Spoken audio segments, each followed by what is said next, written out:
चलो जी, ध्यान दे बेटे, बिल्कुल एकदम पूरा फोकस माइंड का यहां रखना। कोऑर्डिनेशन केमिस्ट्री शुरू कर रहा है और इस आप कहते थे कि जी वन शॉट वीडियो बनाओ, इस वीडियो में कोऑर्डिनेशन केमिस्ट्री का काम तमाम हो जाएगा। ठीक है, और बिल्कुल आसान तरीके से बिना टेंशन के, और आपको सुनने में और पढ़ने में इतना मजा आएगा कि कोऑर्डिनेशन केमिस्ट्री तो कुछ है ही नहीं। ठीक है, कुछ ट्रिक्स बताऊंगा और कुछ इंपॉर्टेंट बातें। ठीक है, तो कोऑर्डिनेशन केमिस्ट्री को शुरू करते हैं लेके हरि का नाम। करें शुरू? चलो ध्यान दो भाई। कोऑर्डिनेशन केमिस्ट्री,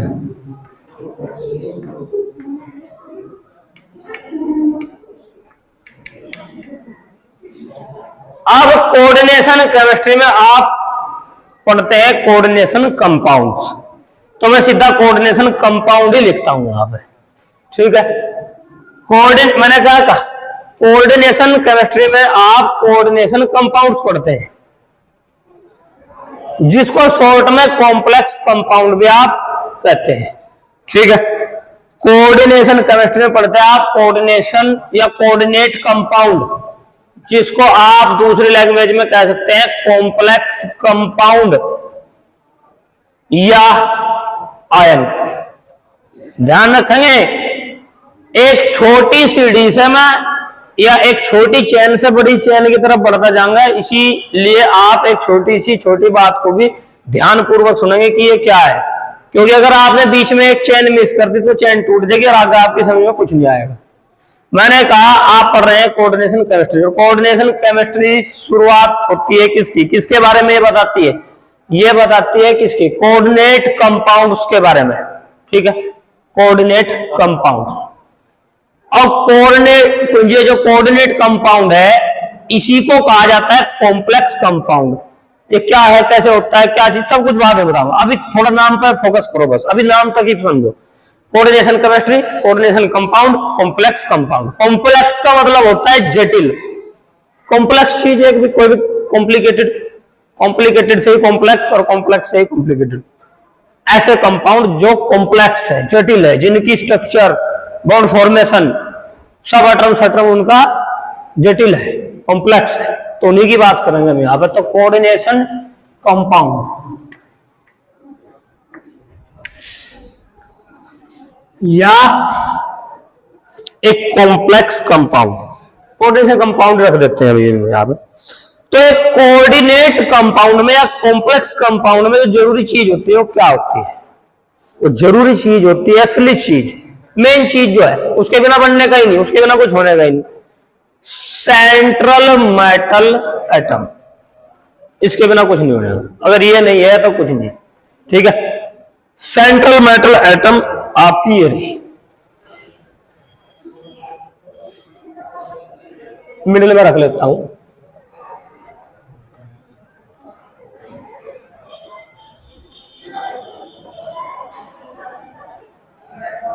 ये रहेगी आपकी सेंट्रल मेटल एटम। ठीक है, अब मजे की बात ये सुनिए कि ये जो सेंट्रल मेटल एटम है ये कोई आयन भी हो सकता है, ये जरूरी नहीं है कि ये कोई एटम ही हो, ये कोई आयन भी हो सकता है। और आयन क्या, कैटायन, समझे मेरी बात को। क्लास 10th में वही जो शुरुआत में आप पढ़ते हैं कि भाई मेटल क्या होती है, मेटल ऐसी चीज है जो इलेक्ट्रॉनों का लॉस करती है और कैटायन का फॉर्मेशन करती है। तो वहीं से बात आ गई कि ये जो सेंट्रल मेटल होगी ये कैटायनिक फॉर्म में रहेगी, समझे बात को। ये कोई एटम टाइप या आयन टाइप हो सकती है, ये डिपेंड करता है कि हमारा कॉम्प्लेक्स कंपाउंड कैसा है, समझे बात को। अब ये मेटल ऐसे नहीं भाई कि भाई ऐसे रख दिया हमने ना, इसके आसपास कुछ एरिया होता है, समझे, उस एरिया में ही ये सेंट्रल मेटल जो है रहती है और उस एरिया को कहा जाता है कोऑर्डिनेशन स्फीयर। समझे मेरी बात आप। सेंट्रल मेटल एटम या आयन एक विशेष फील्ड में या एरिया में या रीजन में रहता है और उस स्पेस रीजन को समझेंगे, छोटी छोटी बात, हर बात का एक क्वेश्चन है यहां पे। उस स्पेशल रीजन को या एरिया को कहा जाता है कोऑर्डिनेशन स्फीयर। समझे बात? ये कोऑर्डिनेशन स्फीयर है, समझे? अब मेटल है, सेंट्रल मेटल एटम है, कोऑर्डिनेशन स्फीयर है, मिडिल में मेटल रखी होती है, हमेशा मिडिल में रहेगी। अब इस मेटल ये अकेले नहीं रहती, क्योंकि आप पढ़ रहे हैं कॉम्प्लेक्स कंपाउंड, समझे? अब कॉम्प्लेक्स कंपाउंड आप पढ़ रहे हैं तो ये अकेले नहीं रहेगी, इसके साथ रहेगा कौन? लिगेंड्स बोलेंगे उनको, इसके साथ रहते हैं लिगेंड्स। अब भाई लिगेंड्स जो है ये कॉम्प्लेक्स के बेसिस पे है। ये इनके जो नंबर्स हैं वो 4 हो सकते हैं, वो 6 हो सकते हैं, ठीक है, 5 भी हो सकते हैं, समझे मेरी बात? 4 हो सकते हैं, 5 हो सकते हैं, 6 हो सकते हैं, कितने भी हो सकते हैं, 2-3 भी हो सकते हैं। ये डिपेंड करता है कि हमारी मेटल कैसी है, ये हमारा कंपाउंड कैसा है। तो मैं सबसे बड़ा जो बन सकता है उसको ले रहा, जिसमें 6 लिगेंड्स लगे हुए। अब ये नया टर्म है आपके लिए, लिगेंड्स। ये क्या होता है बताऊंगा उसको भी, फिलहाल आप समझ लो कि भी जो लिगेंड्स है उसको हमने एल से रिप्रेजेंट कर दिया, कैपिटल एम से, एल से। अच्छा, मैं लिख देता हूं उस चीज को, वेयर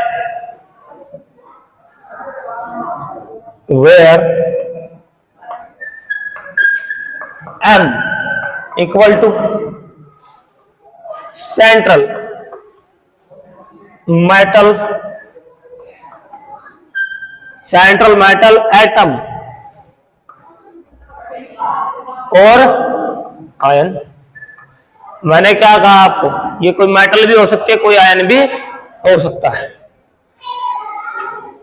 एम की बात करें तो उसको ऐसे ही ले लो जैसा उसका कलर है, अच्छा सा लगेगा आपको भी और मुझे भी, ठीक है भाई? ये लो मेटल हमारी एम। ठीक, यदि मैं बात करूं लिगेंड्स की तो ये क्या होता है? ये होते हैं जो लिगेंड्स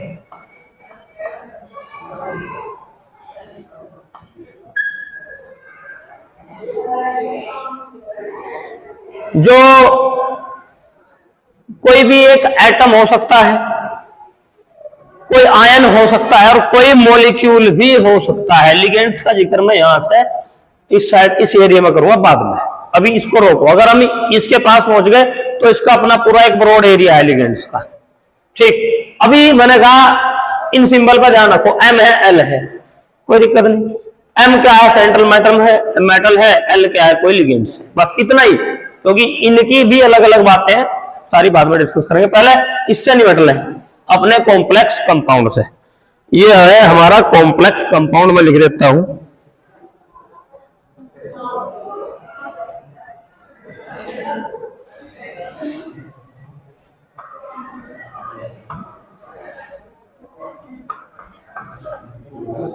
कंपाउंड।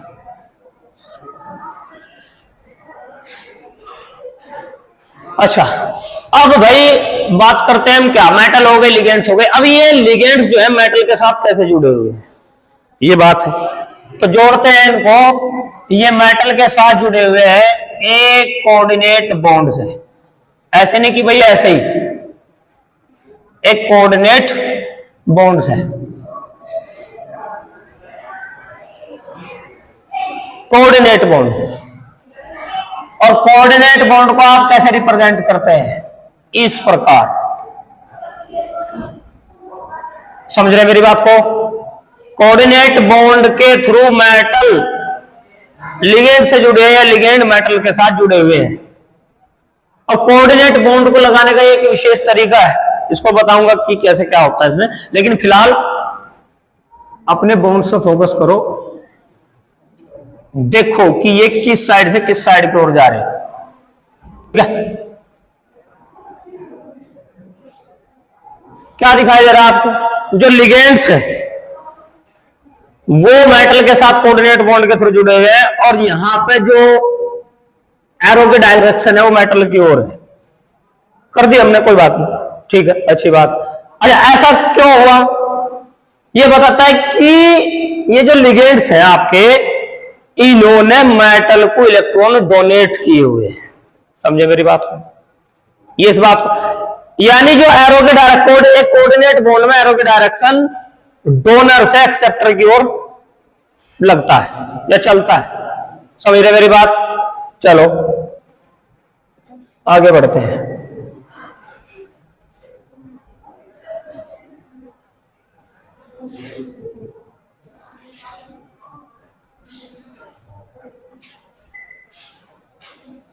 ये लीजिए, साफ कर दो भाई, गंदा सा होगा।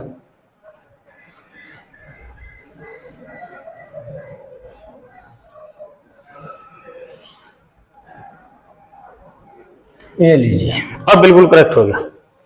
अच्छा, इसी की बात कर लेते हैं। पहले मैं बात करता हूं किसकी, बॉन्ड की बात करता हूं।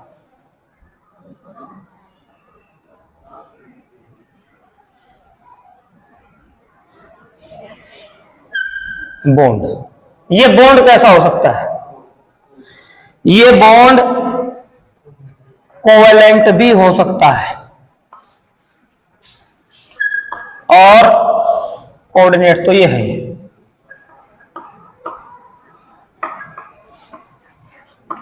ठीक है भाई, ये इस टाइप का हो सकता है। समझे बात को, बॉन्ड की बात करें, ये कोऑर्डिनेट भी हो सकता है, कोवेलेंट भी हो सकता है। दोनों के जो बॉन्डिंग की फॉर्मेशन है वो कैसे है। अच्छा वही, चलो क्लास 10th में आप क्या पढ़ते थे, 10th क्लास में ये बॉन्डिंग कैसे हो रही, लिगेंड्स के और मेटल के बीच में बॉन्डिंग कैसे हो रही,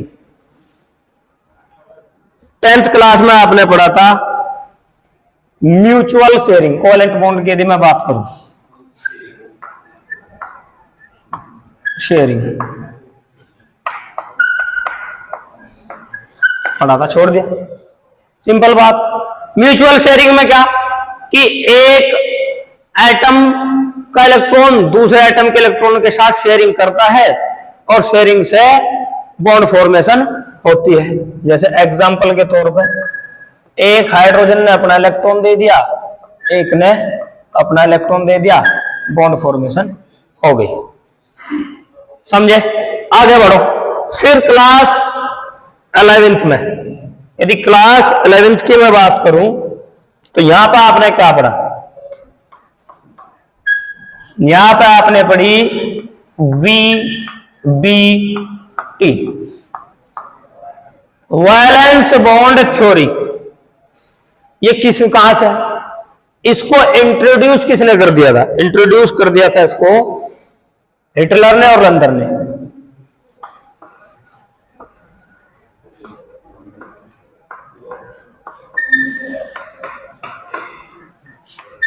Hitler and London,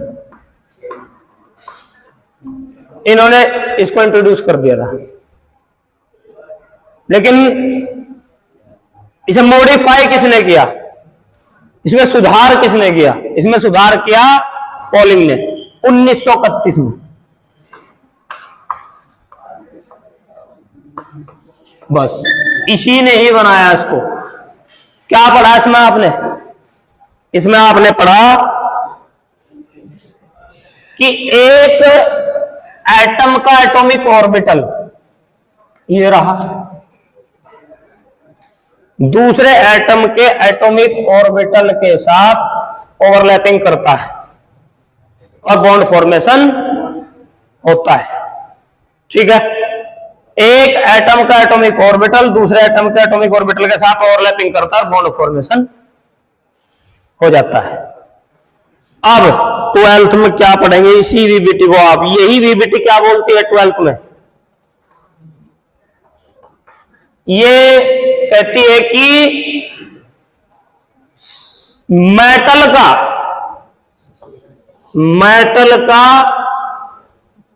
orbital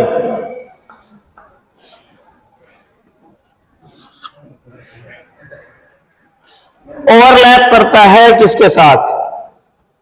ligands के ऑर्बिटल के साथ, ये बताती है।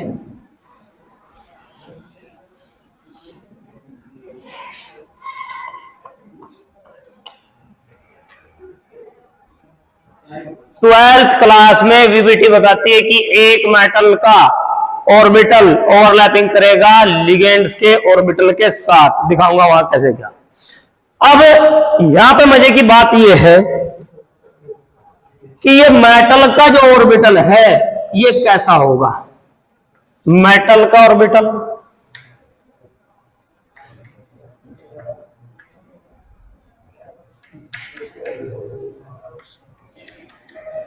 लिगेंड का ऑर्बिटल, ठीक है भाई। अब मेटल के ऑर्बिटल को थोड़ी देर में डिस्कस करता हूं। यहां लिख देता हूं मेटल ऑर्बिटल।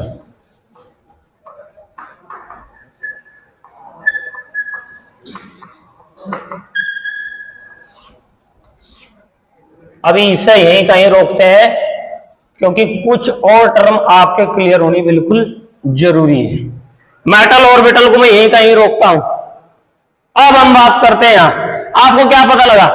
एक कॉम्प्लेक्स कंपाउंड में सेंट्रल मेटल एटम होती है जो लिगेंड्स के साथ घिरी रहती है, समझ रहे? लिगेंड्स के थ्रू घिरी रहती है, ठीक है भाई। और ये स्पीसीज एक विशेष एरिया में रहती है, विशेष स्फीयर में रहती है, विशेष रीजन में रहती है, विशेष फील्ड में रहती है। उस फील्ड को कहा जाता है कोऑर्डिनेशन स्फीयर। तो ये हो गया आपका कोऑर्डिनेशन स्फीयर। नीचे लिख लेता हूं थोड़ा सा करके क्योंकि और भी चीजें हैं।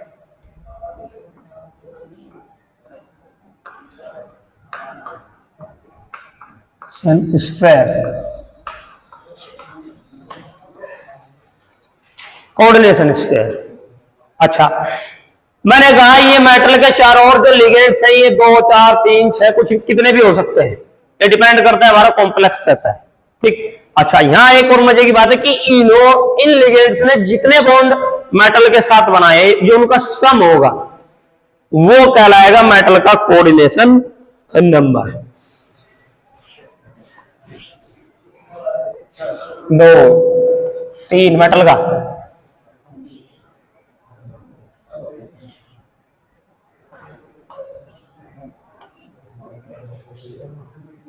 टोटल कोऑर्डिनेट बॉन्ड, यानी कितने हो गए टोटल बॉन्ड? 6। तो ये होगा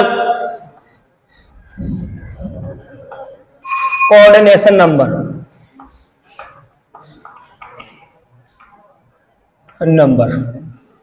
हो गया कोऑर्डिनेशन नंबर। और जो इक्वल किसके होता है? Total number of bond forming, total number of bonds with bonds of ligands with central metal atom. तो कोऑर्डिनेशन, अब मैंने लिगेंड्स लिए 6, तो इस कॉम्प्लेक्स का कोऑर्डिनेशन नंबर हुआ 6। समझे बात को? अच्छा, कोऑर्डिनेशन स्फीयर का पता लग गया। अच्छा, एक और स्फीयर होता है यहां पर,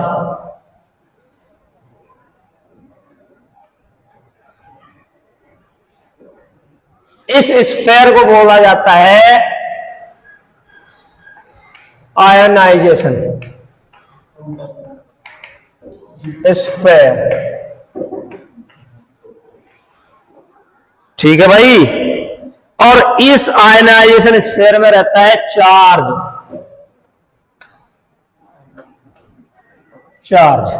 समझे बात को? ये चार्ज क्या है इसे जरा समझेंगे। ये चार्ज हो सकता है क्या, मेटल का चार्ज, यानी चार्ज ऑफ मेटल प्लस, बात नहीं, चार्ज ऑफ लिगेंड्स, समझ गए, और यही हो जाएगा टोटल चार्ज।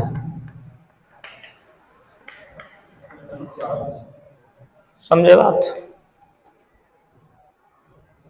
लिगेंड्स पर क्या चार्ज है, लिगेंड्स पर क्या चार्ज है, कितना चार्ज है, ये आपको कहां से पता लगेगा, ये पता लगेगा टाइप ऑफ लिगेंड्स, इससे पता लगेगा। अब मैं बात करूंगा यहां पे मेटल के चार्ज की। मेटल का चार्ज ये कौन बताएगा, ये बताएगी बेटा आपको वार्नर थ्योरी।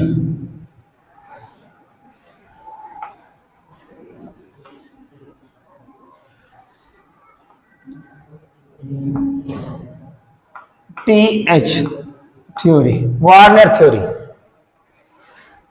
को एक कॉम्प्लेक्स कंपाउंड में, कॉम्प्लेक्स कंपाउंड में प्रेजेंट मेटल के ऊपर क्या चार्ज होगा ये बताता है आपको कौन, वार्नर। वार्नर थ्योरी से पता लगता है। और वार्नर थ्योरी क्या है, वार्नर थ्योरी बताती है चार्ज ऑफ मेटल को, और ये वैलेंसी के बारे में बात करेगी, ये बात करेगी वैलेंसी के बारे में,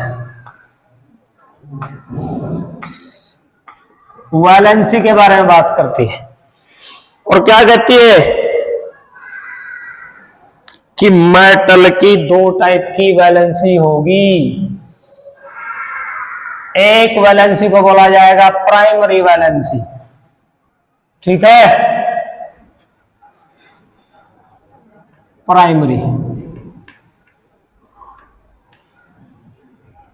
वैलेंसी, दूसरी को कहा जाएगा सेकेंडरी वैलेंसी, ठीक है। जो प्राइमरी वैलेंसी होती है वो कहां मिलती है, वो होती है मेटल की ऑक्सीडेशन स्टेट, यानी ऑक्सीडेशन स्टेट ऑफ मेटल, ठीक है भाई। और जो सेकेंडरी वैलेंसी होती है वो क्या होती है, कोऑर्डिनेशन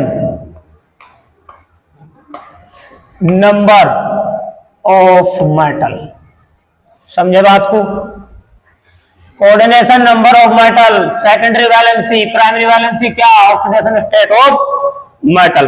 ये वार्नर बताएगा। वार्नर क्या होता है कि जो मेटल के चार्ज की हम बात करते हैं किससे पता लगाते हैं, वार्नर थ्योरी। अब वार्नर थ्योरी बात करती है वैलेंसी की, वैलेंसी इसी से पता लगती है आपको, चार्ज से। तो जो प्राइमरी वैलेंसी होगी वो डिपेंडेंट करेगी मेटल की ऑक्सीडेशन स्टेट को, या ऑक्सीडेशन, जो मेटल की ऑक्सीडेशन स्टेट है वो प्राइमरी वैलेंसी को रिप्रेजेंट करेगी, वहीं से पता लग जाए कितना चार्ज है, कैसे, ठीक है। जो सेकेंडरी वैलेंसी है वो सेटिस्फाई करती है किसको, कोऑर्डिनेशन नंबर को। जो कोऑर्डिनेशन नंबर है वो बताता है आपको क्या, सेकेंडरी वैलेंसी के बारे में। ये कहां पाई जाती है, ये पाई जाएगी आपको सिंपल साल्ट,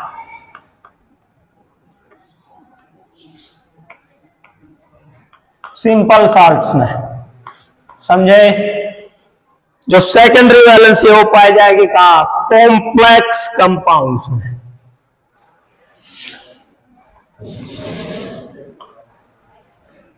कंपाउंड इनमें पाई जाएगी, ठीक है। ये है भाई बात, वार्नर थ्योरी।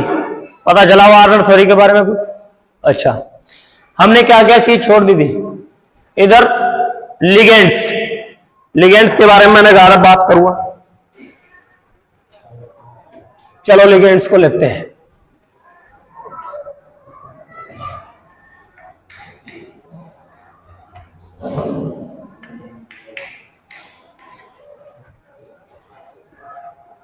लिगेंड्स क्या होते हैं, कोई भी ऐसी स्पीसीज कोई एटम हो सकता है जैसे ऑक्सीजन, नाइट्रोजन, कोई आयन हो सकता है,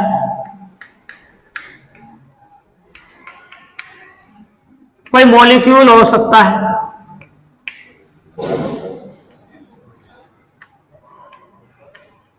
ठीक है भाई, कोई मॉलिक्यूल हो सकता है, कोई भी ऐसा एटम, आयन, मॉलिक्यूल जिसके पास डोनेट करने के लिए इलेक्ट्रॉन हो, वो कहलाता है लिगेंड्स। आई समझे बात? आया था नहीं कि लिगेंड्स क्या है। अभी इसमें सेंट्रल मेटल एटम और लिगेंड्स की प्रॉपर्टी भी रह रही है, अभी बताऊंगा उनको। लिगेंड्स मैंने कहा था भाई, लिगेंड्स को आप एल समझेंगे, मेटल को एम समझेंगे, लेकिन इनके बारे में बाद में बात करूंगा। तो लिगेंड्स का नंबर ले लिया मैंने। लिगेंड्स क्या है? लिगेंड्स कोई भी एटम, आयन, मॉलिक्यूल हो सकता है, कोई भी एटम, जैसे ऑक्सीजन, नाइट्रोजन, नाइट्रोजन के पास एक लोन पेयर, ऑक्सीजन के पास दो लोन पेयर, कोई ion CN-, mostly anion, CN-, cyanide, fluoride, या न्यूट्रल मॉलिक्यूल जैसे अमोनिया, H2O, कोई भी ऐसा एटम, याद देखो गौर से सभी, कोई भी ऐसा एटम, आयन या मॉलिक्यूल जिसके पास डोनेट करने के लिए इलेक्ट्रॉन हो, वो कहलाता है लिगेंड्स। पॉजिटिव लिगेंड नहीं होने का, ठीक है, क्योंकि डोनेशन करना तो निगेटिव होना जरूरी है, न्यूट्रल भी चल जाएगा। जो पहले से ही कंगाल है वो दूसरे को डोनेट कैसे कर देगा? समझ आई बात? तो इसलिए लिगेंड जो होगा पॉजिटिव नहीं होगा। आगे बढ़े, अब बात करते हैं इसके टाइप की। ये कितने टाइप के होते हैं? मोनोडेंटेट, बाइडेंटेट,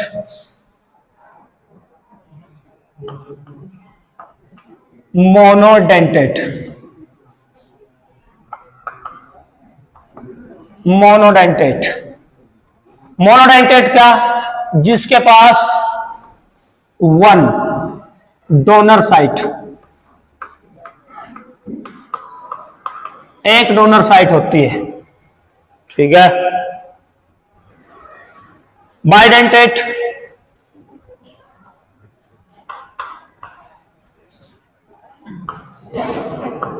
ये जैसे ये CN-, F-, ये मोनोडेंटेट।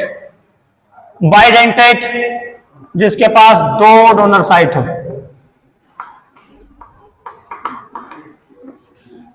ठीक है, जैसे आइसोसाइनाइड, थायोआइसोसाइनाइड, उनके पास सल्फर भी डोनर एटम होता है, और भाई उनके पास नाइट्रोजन भी डोनर एटम होता है। दो होते हैं उनके पास, दो डोनर साइट होती है उनके पास। अच्छा, इसके बाद आता है पॉलीडेंटेट।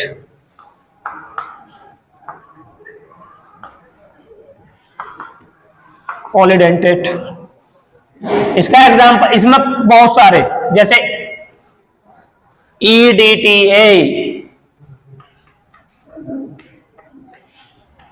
ये हुआ, ये पॉलीडेंटेट का एग्जांपल है। पता लगा? EDTA, ethylene diamine tetra acetate, ये पॉलीडेंटेट, ठीक है। अब लिगेंड्स का आपको पता लग गया। अब थोड़ा बहुत मेटल के बारे में जानते हैं। अच्छा, लिगेंड्स की प्रॉपर्टी देख लो जरा अभी, और इसमें बताता हूं आपको मैं। लिगेंड्स को मैं भाई यहां से ले जा रहा हूं, कहां? चलो इधर से ले लेते हैं, यहां कर देता हूं, ठीक है भाई। अब लिगेंड्स कैसे होने चाहिए? नंबर एक बात, इलेक्ट्रॉन डोनर या इलेक्ट्रॉन रिच, ठीक है। लिगेंड्स इलेक्ट्रॉन रिच होने चाहिए, समझ रहे बात को? इलेक्ट्रॉन रिच होंगे तो उसके इलेक्ट्रॉन रिच का मतलब कि उनके पास इलेक्ट्रॉनिक क्वांटिटी ज्यादा है। इलेक्ट्रॉन रिच होंगे तो वे डोनर होंगे, ठीक है। और डोनर होंगे तो वे लुईस बेस की तरह बिहेव करेंगे, समझ रहे बात को? लुईस बेस की तरह बिहेव करेंगे कौन? लिगेंड्स।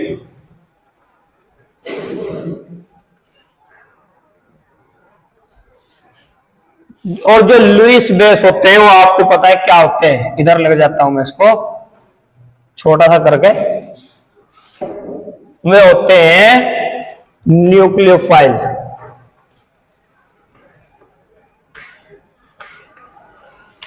समझे? तो क्या पता लगा? कोऑर्डिनेशन कंपाउंड्स में जो लिगेंड्स होते हैं वो इलेक्ट्रॉन रिच होते हैं या होने चाहिए, और जो इलेक्ट्रॉन रिच होते हैं वो ऑलवेज डोनर एटम होते हैं, और जो डोनर होते हैं वो लुईस बेस की तरह वर्क करते हैं। यानी हमारा लिगेंड्स को कॉम्प्लेक्स कंपाउंड में लुईस बेस की तरह वर्क करेगा, और जो न्यूक्लियोफाइल होते हैं आपके SN1 SN2 रिएक्शन में या हेलो एल्केन हेलो एरिन में आपने पढ़ा, वो न्यूक्लियोफाइल की तरह बिहेव करते हैं। समझ में आ गई? तो लिगेंड्स का लगभग छोटी छोटी सारी बातें आपको पता लगी। अब आगे चलते हैं, बात करते हैं किसकी? मेटल की। अब भाई मेटल को मैं जरा यहां से निकाल कर यहां ले जाता हूं। अब बात करता हूं पहली बात क्या? जो मेटल होगी एक कॉम्प्लेक्स कंपाउंड में वो इलेक्ट्रॉन डेफिशिएंट होगी।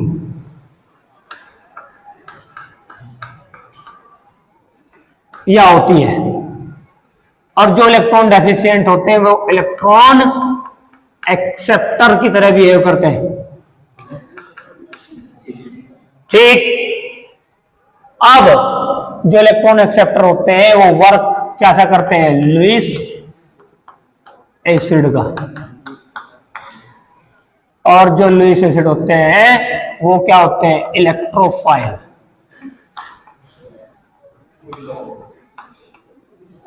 समझेगा आपको? ठीक। आयनाइजेशन स्फीयर, ठीक, ये क्लियर होगा। तो जो सेंट्रल मेटल एटम की प्रॉपर्टी होगी वो क्या होगी? जो सेंट्रल मेटल एटम है इलेक्ट्रॉन डेफिशिएंट होगी, यानी इलेक्ट्रॉनों की कमी वाली होती है। किसमें? कॉम्प्लेक्स कंपाउंडों में। और जिसके पास इलेक्ट्रॉनों की कमी होती है वो इलेक्ट्रॉन को एक्सेप्ट करती है। कहीं से भी नजर आए इलेक्ट्रॉन एक्सेप्ट कर लेंगे। जो लुईस और जो इलेक्ट्रॉन को एक्सेप्ट करता है, क्लास 10th में पढ़ा था आपने एसिड बेस में, क्या वो लुईस एसिड की तरह बिहेव करता है, जो इलेक्ट्रॉन को कैप्चर करता है। और हमारा इलेक्ट्रोफाइल भी लुईस एसिड ही होता है। कौन बेटा? हाँ, इसकी बात कर रहा मैं। किसकी? कॉम्प्लेक्स कंपाउंड की। समझे? अब ये ई पॉजिटिव, इसको ऐसे कर सकते हैं, न्यूक्लियोफाइल ये रहा, ये लगा दे दो बिंदी से कभी कभी। ठीक है, एक ये हो गया, ये न्यूक्लियोफाइल, यानी ये न्यूक्लियोफाइल और मेटल इलेक्ट्रोफाइल। अब चलते हैं हम कहां पे? अब चलते हैं हम अपने डी ऑर्बिटल के पास। ठीक है। अब जो ये मेटल के डी ऑर्बिटल है ये खाली होते हैं, यानी जो कॉम्प्लेक्स कंपाउंड है उसमें जो मेटल आपने ली गई है उसके जो ऑर्बिटल है वे खाली होने चाहिए। क्यों खाली होने चाहिए? क्योंकि जो लिगेंड्स आएंगे और ये बेचारे अपने दो इलेक्ट्रॉन यहां डोनेट कर रहे, कहां डोनेट करेंगे? इन्हें जगह भी तो चाहिए कि नहीं चाहिएगी? तो ये जो लिगेंड्स है जो डोनर की तरह वर्क कर रहे हैं, ये मेटल को इलेक्ट्रॉन डोनेट करते हैं उसके खाली डी ऑर्बिटल में। समझ गए मेरी बात को? अब ये वही डी ऑर्बिटल है मेटल का, क्योंकि अब आप वीबीटी को पढ़ रहे हैं कॉम्प्लेक्स कंपाउंड के एस्पेक्ट में या कोऑर्डिनेशन केमिस्ट्री में। तो वीबीटी देखो, वो एक कोवेलेंट बॉन्ड कैसे चेंज हुआ? 10th में आपने क्या पढ़ा? दो इलेक्ट्रॉनों की म्यूचुअल शेयरिंग। 11वीं में आपने क्या पढ़ा? एक एटम का एटॉमिक ऑर्बिटल दूसरे एटम का एटॉमिक ऑर्बिटल आपस में ओवरलैप करते हैं क्या बनता है? एक कोवेलेंट बॉन्ड का फॉर्मेशन हो सकता है। लेकिन यहां पे क्या है? यहां पर लिगेंड्स मेटल के खाली डी ऑर्बिटल में इलेक्ट्रॉन को डोनेट कर रहा, कोऑर्डिनेट बॉन्ड का फॉर्मेशन कर रहा। लिगेंड के द्वारा इलेक्ट्रॉन का डोनेशन होता है, तो इसलिए हम इसको इस प्रकार एक एरो से रिप्रेजेंट करते हैं कि डोनेशन इधर से इधर हुआ है। यानी जो एरो का हेड है वो एक्सेप्टर की तरफ रहता है या एक्सेप्टर की ओर रहता है, और जो टेल है वो डोनर की साइड रहती है। ऐसे डोनेशन ऐसे होगा, समझ गए? यानी इसमें जो दोनों इलेक्ट्रॉन होंगे ये दोनों इलेक्ट्रॉन ये आपके लिगेंड्स के ही हैं। समझ रहे मेरी बात को? आई समझे बात? ये वीबीटी पढ़ रहे हैं आप किसमें? कोऑर्डिनेशन के एस्पेक्ट में। वीबीटी का मैंने सारा इतिहास आपको बता दिया और 11th में भली प्रकार आपको बता रखा है। अब हमें इस चीज से कोई मतलब नहीं भाई, अब हमें मतलब है अपने मेटल के ऑर्बिटल से। और ऑर्बिटल में मैं यहां इंट्रोड्यूस कर देता हूं कौन सा ऑर्बिटल? D orbital. ठीक है, ये डी ऑर्बिटल खाली रहेगा। कौन सा? 3D हो सकता है, 4D हो सकता है। मेटल का डी ऑर्बिटल 3D हो सकता है, 4D हो सकता है, 5D हो सकता है, कैसे भी हो सकता है। वो डिपेंड करता है हमारे कॉम्प्लेक्स कंपाउंड पे। लेकिन यहां पे एक चीज बड़ी कॉमन है। क्या कॉमन है? कि कौन से डी ऑर्बिटल का यूज होगा? 3D का होगा, 4D का होगा? वो डिपेंड करता है किस पर? हमारे लिगेंड्स पर। समझे? यानी power of ligands.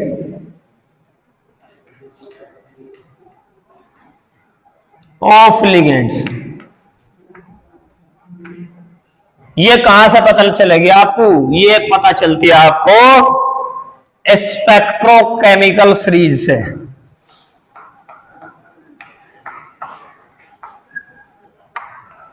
Spectrochemical series, इससे पता लगती है भाई आपको। ये समझे?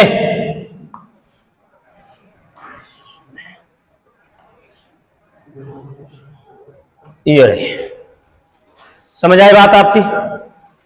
एक लिगेंड्स में कितनी पावर है? स्ट्रॉन्ग है या वीक है? पावर का मतलब हमारा कि लिगेंड हमारा स्ट्रॉन्ग है या वीक है, ये कौन बताएगा? Spectrochemical series.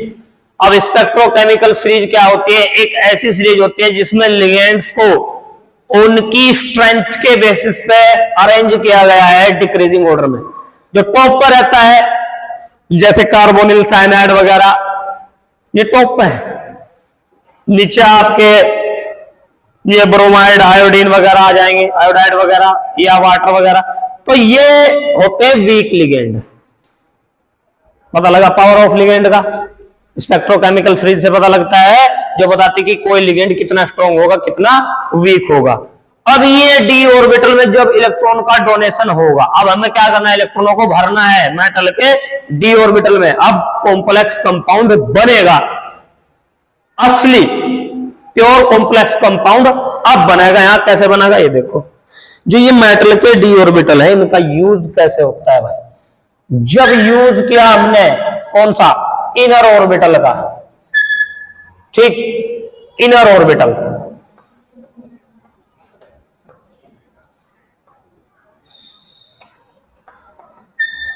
एक स्थिति यह है, कब इनर ऑर्बिटल का कब यूज होगा? जब हमारा लिगेंड होगा। कब? Strong ligand.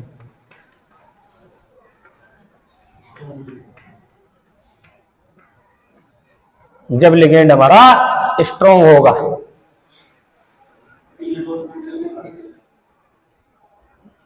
जब वीक होगा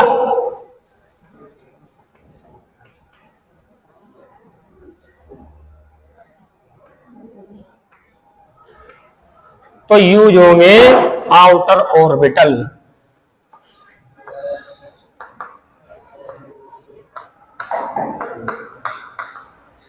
ठीक है भाई।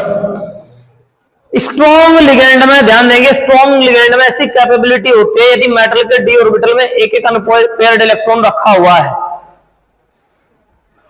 जैसे स्ट्रॉन्ग लिगेंड एक साइनाइड होता है, यदि मेटल के डी ऑर्बिटल में मान लो D4 है, तो स्ट्रॉन्ग लिगेंड में इतनी पावर है उन 4 ऑर्बिटल में। जैसे कहां दिखाऊं मैं? ये यहां दिखा देता हूं। ये मेटल का डी ऑर्बिटल है, यहां बना दूंगा। ये रहा 1 2 3 4 5। मान लिया हमारे पास D4 कॉन्फ़िगरेशन है, 1 2 3 4।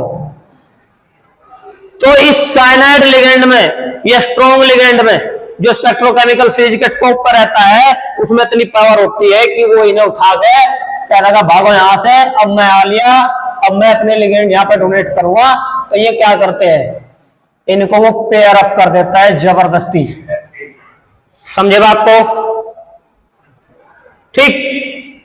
तो इसी कारण इन ऐसे या इन कॉम्प्लेक्स कंपाउंडों को जिनमें स्ट्रॉन्ग लिगेंड हो स्पिन पेयर्ड कॉम्प्लेक्स भी बोला जाता है। स्पिन पेयर्ड,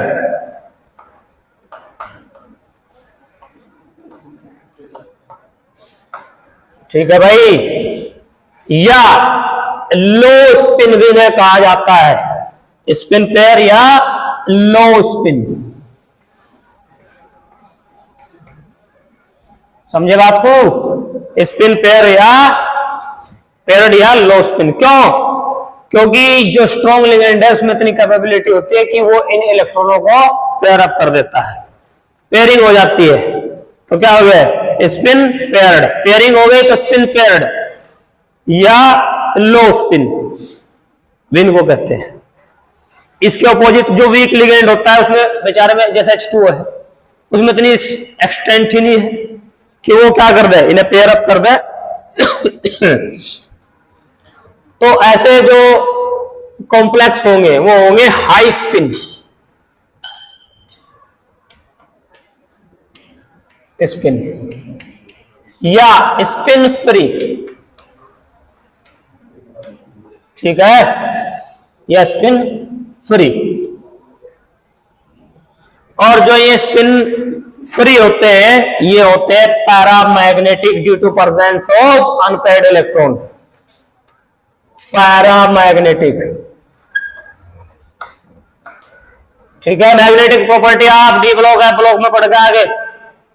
जिनके पास अनपेयर्ड इलेक्ट्रॉन होते हैं वो पैरामैग्नेटिक होते हैं और जिनके पास पेयर्ड इलेक्ट्रॉन होते हैं वो डायमैग्नेटिक होते हैं। समझे बात को? ठीक। जैसे एक example, FeH2O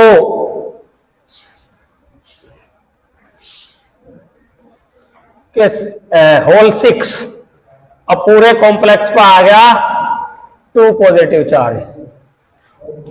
hexa aqua iron second एक स्पिन फ्री कॉम्प्लेक्स होता है। पैरामैग्नेटिक का मतलब होता है अनुचुंबक, जो मैग्नेटिक फील्ड में अट्रैक्ट होते हैं जिनके पास अनपेयर्ड इलेक्ट्रॉन है। डायमैग्नेटिक जो मैग्नेटिक फील्ड में क्या हो, रिपेल होते हैं या उनके पास पेयर्ड इलेक्ट्रॉन होते हैं। ठीक। और इसमें यदि मैं हाइब्रिडाइजेशन की बात करूं तो इसमें हाइब्रिडाइजेशन होगा sp3d2। ठीक है, sp3d2 ये हाइब्रिडाइजेशन है। यदि मैं इसके हाइब्रिडाइजेशन की बात, अच्छा इसमें ये डायमैग्नेटिक होगा,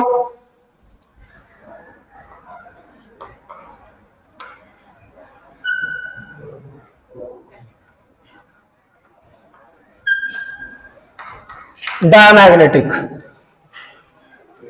और इसका एग्जांपल रख देते हैं Fe6 4-। एग्जांपल यहां कर देता हूं,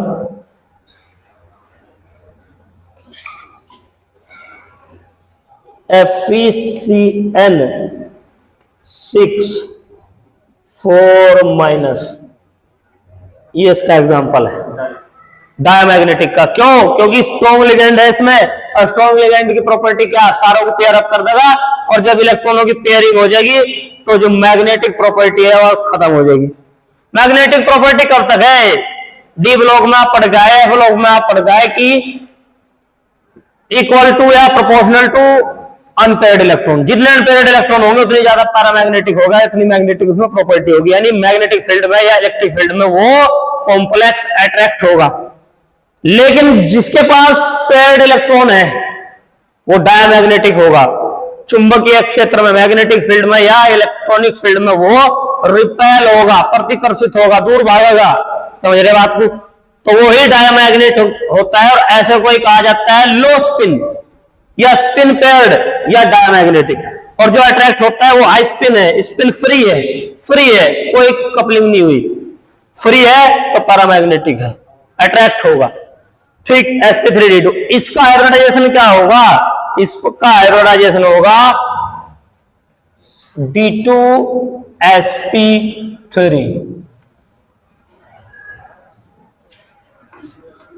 d2sp3। अब आप कहेंगे, आप सोचते हैं d2sp3 किधर लिख रहे हैं, sp3d2 किधर लिख रहे हैं? बात देखिए, नहीं, एक बात क्यों नहीं है, क्योंकि इसने क्या किया है, इसने d ऑर्बिटल कौन से यूज किए हैं? भीतर वाले 3d। इसी कारण ये होते हैं इनर ऑर्बिटल कॉम्प्लेक्स या इनर ऑर्बिटल कोऑर्डिनेट कंपाउंड, क्योंकि ये मेटल के भीतरी कक्षकों का यूज कर ले, इनके पास पावर होती है इतनी। जो आउटर ऑर्बिटल कॉम्प्लेक्स होते हैं या स्पिन फ्री होते हैं, उनमें होता है वीक लिगेंड। कहीं को लिखा मैंने वीक लिगेंड, जीरा। और वीक लिगेंड के पास पावर नहीं है। इसके 3d ऑर्बिटल में अनपेयर्ड इलेक्ट्रॉन पड़े रहते हैं। ये आता है कि भाई मुझे भी जगह दे दो इलेक्ट्रॉन डोनेट करने के लिए। अब बेचारा गरीब की कौन सुने? गरीब की तो कोई नहीं सुनेगा। अब मेटल क्या के 3d ऑर्बिटल वाले इलेक्ट्रॉन क्या कहते हैं, भाई अपनी जगह देंगे, अपना कहीं और देखो हिसाब किताब।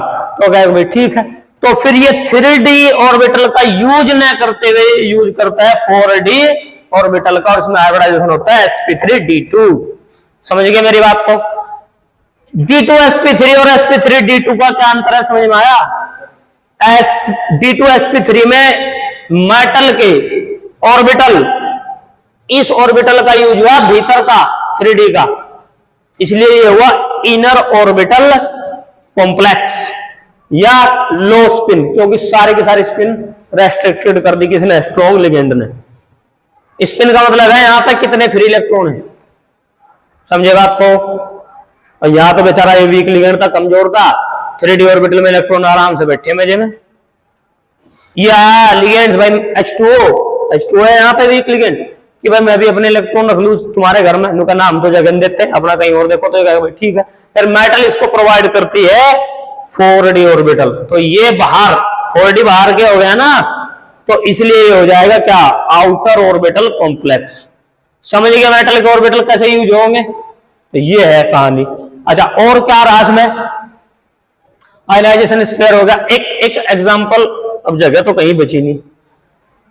अच्छा, यहां लिख दूं, मैं छोड़ूंगा नहीं, यहां कर देता हूं। यहां कर रहा भाई, यहां कर रहा। हमारे पास CONH3 6Cl3 है। ठीक है भाई, ये एक एग्जाम्पल के तौर पर ले लिया हमने, एग्जाम्पल के तौर पर। ठीक है, तो ये जो एरिया हुआ जिसमें ये रखे सारे, ये क्या हुआ? Coordination sphere. ठीक है भाई, ये क्या है यहां से? Ionization sphere. और इसको कहा जाता है, यहां पे जो ये रखा यू बैठा मजे में, काउंटर आयन।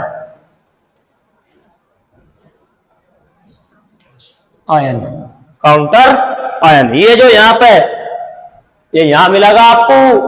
इसमें जहां चार्ज की बात कर रहा है तो चार्ज होगा यहाँ, या नहीं है तो वहां काउंटर आयन होगा। ये आयनाइजेशन स्फीयर, वो भाग जाता है, वो छोड़ के भाग जाता है जल्दी इसको। ठीक है, जरा सी आफत पड़ी इस पे, छोड़ के भाग जाएगा, और फिर यहाँ पर आयन रहेगा, सॉरी चार्ज रहेगा, पॉजिटिव हो या निगेटिव हो।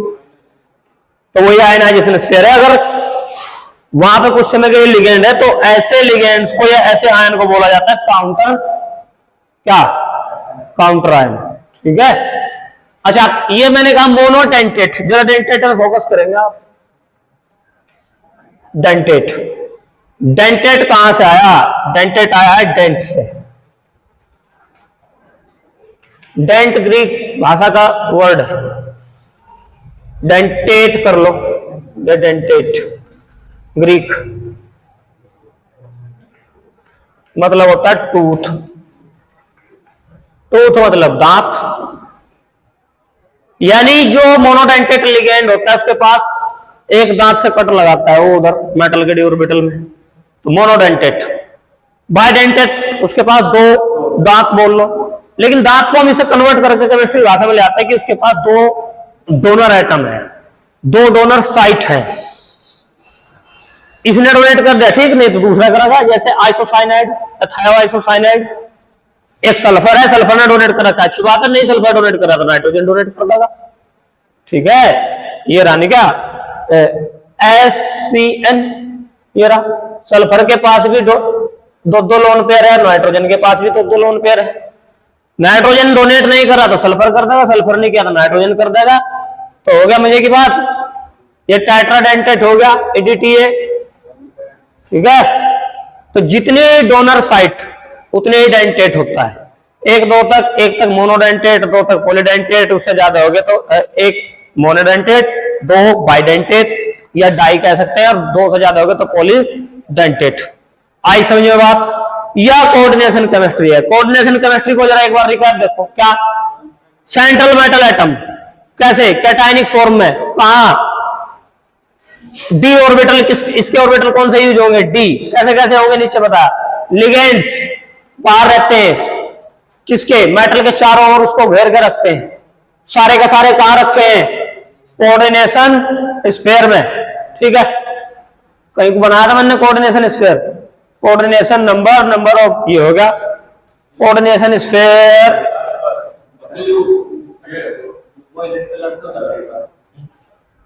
हाँ ये रहा, ये छिप गया कोऑर्डिनेशन स्फीयर में।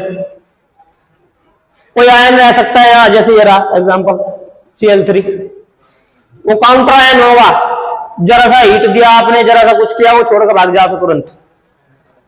लेकिन अगर यहाँ कोई लिगेंड है, कोऑर्डिनेशन, ये कच्चा कोऑर्डिनेशन स्फीयर आप ऐसे भी कह सकते हैं, ये स्टेबल है।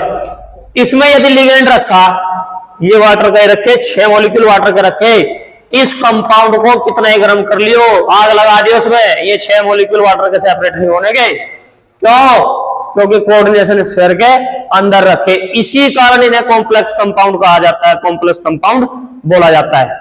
समझ आई बात।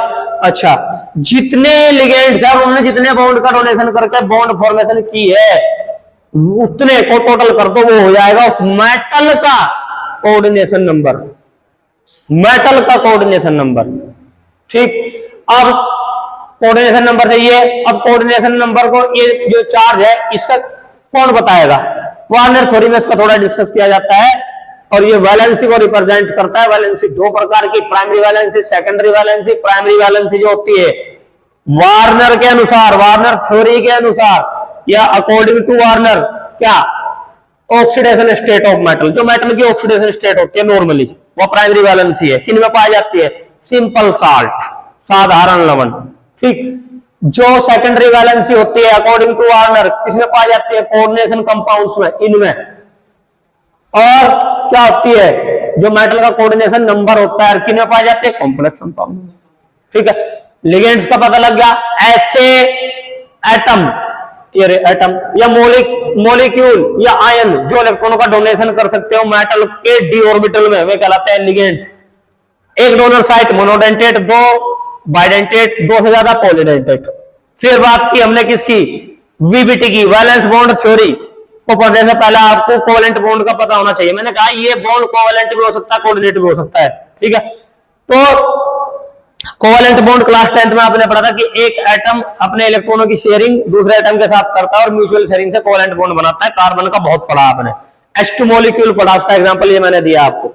फिर आप चले गए क्लास 10th में, प्रमोट होकर पास हो गए और वहां आपने वीबीटी पढ़ी। वीबीटी में वहां क्या पढ़ा था आपने, वहां आपने पढ़ा था कि एक एटम का एटॉमिक ऑर्बिटल दूसरे एटम के एटॉमिक ऑर्बिटल के साथ ओवरलैपिंग करता है, और ओवरलैपिंग करने से क्या होता है, इधर ओवरलैपिंग करने से क्या होता है, एनर्जी रिलीज होती है। और जितनी एनर्जी रिलीज होगी वो बॉन्ड स्टेबलाइजेशन एनर्जी होगी और बॉन्ड उतना ही स्टेबल होगा। ये बात थी क्लास 11th की वीबीटी की। लेकिन अब पढ़ रहे हैं आप कोऑर्डिनेशन केमिस्ट्री, तो वीबीटी भी अब मॉडिफाई, वीबीटी ने अपने आप को मॉडिफाई कर लिया। हिटलर और लंदन ने इसकी डिस्कवरी इंट्रोड्यूस कर दिया था ऐसे, लेकिन उसमें कुछ कमियां थी, उनको सुधार कर दिया 1931 में किसने, पॉलिंग ने। और फिर बताया आपको कि क्या कि जो मेटल का डी ऑर्बिटल है वो कैसे यूज करेगा लिगेंड्स अपने इलेक्ट्रॉन को डोनेट करने के लिए। दो तरीके से, एक तो ले वो इनर ऑर्बिटल और एक जब बोले आउटर ऑर्बिटल। इनर ऑर्बिटल का यूज कैसे होगा, मेटल ने भी कह दिया कि मैं ऐसे अपने इलेक्ट्रॉन अपने ऑर्बिटल प्रोवाइड नहीं करूंगी जब तक स्ट्रॉन्ग लिगेंड नहीं आएगा। हर एक के बस का नहीं है कि मेरे इनर ऑर्बिटल का यूज कर ले। तो स्ट्रॉन्ग लिगेंड कॉन्सेप्ट कहां से आया, स्पेक्ट्रोकेमिकल सीरीज से। स्पेक्ट्रोकेमिकल सीरीज ये रही यहाँ पे। स्पेक्ट्रोकेमिकल सीरीज क्या बताती है आपको, स्पेक्ट्रोकेमिकल सीरीज ये बताती है कि कोई लिगेंड कितना स्ट्रॉन्ग होगा। जैसे सबसे टॉप पे साइनाइड कार्बोनिल वगैरह रखे हैं, ठीक है, नीचे ये आयोडीन वगैरह रखे हैं, समझे, H2O भी वीक में ही आता है, समझ गए। तो ये है भाई स्पेक्ट्रोकेमिकल सीरीज। तो गाइस जो स्ट्रॉन्ग लिगेंड होता है वही मेरे इनर ऑर्बिटल का यूज करेगा और कॉम्प्लेक्स बनाएगा लो स्पिन या स्पिन पेयर्ड, स्पिन को पेयर कर देगा। और वो ऐसे जो कंपाउंड होंगे वो होंगे डायमैग्नेटिक, जो मैग्नेटिक फील्ड में क्या होते हैं, रिपेल होते हैं, दूर भागते हैं। और एग्जांपल है FeCN6 4- यानी hexacyano ferrate second, hexacyano iron second कह दो, हेक्सासाइनो फेरेट सेकंड या हेक्सासाइनो आयरन सेकंड कह दो। फिर जब ऑर्बिटल, जब वीक लिगेंड आ गया तो ऑर्बिटल मेटल भाई हम नहीं देंगे, बाहर के ऑर्बिटल यूज करो। तो यहाँ पे ऑर्बिटल यूज हुआ 4d, यहाँ पे ऑर्बिटल यूज हुआ 3d। और ये होते हैं क्या, हाई स्पिन या स्पिन फ्री, फ्री है स्पिन, कोई दिक्कत ही नहीं, घूमते फिरते सब जो जहां। और जो फ्री होते हैं पैरामैग्नेटिक होते हैं, वो जिसे देखा उसकी ओर अट्रैक्ट हो जाते हैं, कोई रोकने टोकने वाला है नहीं, समझे बात को। तो इसी कारण वो होते हैं पैरामैग्नेटिक। जरा सा कहीं पे अट्रैक्शन इलेक्ट्रिक फील्ड या मैग्नेटिक फील्ड नजर आया, अब भाग लिए उन्हीं की ओर। क्यों, क्योंकि इलेक्ट्रॉन आवारा है, इलेक्ट्रॉन आवारा है, उन्हें रोकने वाला कोई नहीं है। आवारा मतलब वहां पर अनपेयर्ड इलेक्ट्रॉन की क्वांटिटी मौजूद है। जितनी ज्यादा क्वांटिटी अनपेयर्ड इलेक्ट्रॉनों की होगी उतना ही ज्यादा पैरामैग्नेटिक कंपाउंड होगा। आई समझे बात। तो ये हो गया पैरामैग्नेटिक डायमैग्नेटिक। अब इसमें जो हाइब्रिडाइजेशन होगा ये होगा क्या, sp3d2। और sp3d2 की जो शेप होती है वो होती है बेटा ऑक्टाहेड्रल।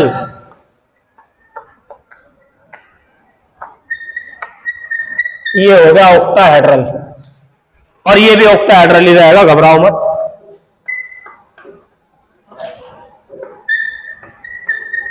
तो कुल मिलाकर जो बात है वो बात ये है कि हमने जिस कॉम्प्लेक्स कंपाउंड का आपको एग्जांपल दिया है बेटा, ये ऑक्टाहेड्रल कॉम्प्लेक्स कंपाउंड होता है, जिसका कोऑर्डिनेशन नंबर हो गया कितना, 6 कोऑर्डिनेशन नंबर है इसका, ठीक है, क्योंकि 6 लिगेंड्स ने बॉन्डिंग बनाई हुई है। तो ये पूरी कोऑर्डिनेशन केमिस्ट्री है। कोई कुछ थोड़ा बहुत रह रहा होगा, उन्हें अब हम डिटेल में पढ़ लेंगे, टेंशन वाली कोई बात नहीं। लेकिन इससे आपको पता लगेगा कोऑर्डिनेशन केमिस्ट्री में क्या है। ये रखा कोऑर्डिनेशन केमिस्ट्री, पूरा खत्म हो गया कोऑर्डिनेशन केमिस्ट्री, ठीक है। इससे बाहर नहीं आने का कुछ भी, इससे बाहर नहीं आने का, एडवांस चीज बता दी सारी, इससे बाहर नहीं जाएगा, समझे। तो कोऑर्डिनेशन जो केमिस्ट्री है वो आपकी खत्म होगी।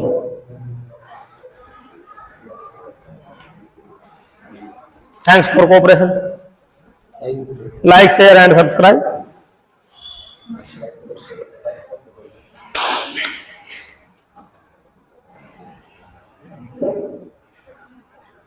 अब इसे पढ़ने के बाद